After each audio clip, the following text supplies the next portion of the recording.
Welcome back to my vlog. ഇപ്പോൾ ഞാനും റിജുപ്പോളും കൂടെ ഒരു ചായ ഡേറ്റിന് വന്നേക്കാണ്.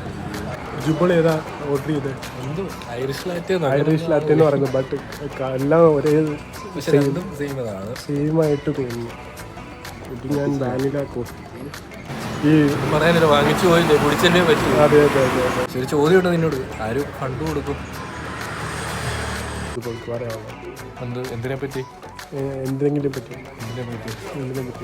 നമ്മൾ കുടിച്ച് ചേർത്ത് രണ്ടും ഒരേ ടേസ്റ്റ് ആണ്. രണ്ട് സാധനമാണെന്ന് പറഞ്ഞ് വായിച്ചാണ്. ഒരു കുറ്റമായിട്ട് പറയുന്നതല്ല, പറഞ്ഞല്ല. ഇതൊന്നും എന്താ വ്യത്യാസം? അപ്പം പേരിന്റെ വ്യത്യാസമായിരിക്കും. പേരിന്റെ വ്യത്യാസമല്ല. നമുക്ക് പുള്ളിയോട് തന്നെ ചോദിക്കാം എന്താണ്. ഒന്നുമില്ല, താങ്ക്സ്. ഇത്ര നേരം നമ്മുടെ വ്ലോഗിൽ സഹകരിച്ച് റിജുപ്പോളിനൊരു തംസപ്പ് കൊടുക്കും. ഹാർട്ട്. റിജുപ്പോൾ ഹാപ്പിയാണോ? റിജുപ്പോൾ പിന്നെ സന്തോഷം. അത്രേ ഉള്ളൂ. കൂട്ടുകാരൻ്റെ വ്ലോഗിൽ പങ്കെടുക്കാൻ പറ്റും. നന്ദി അറിയിച്ചു. അത്ര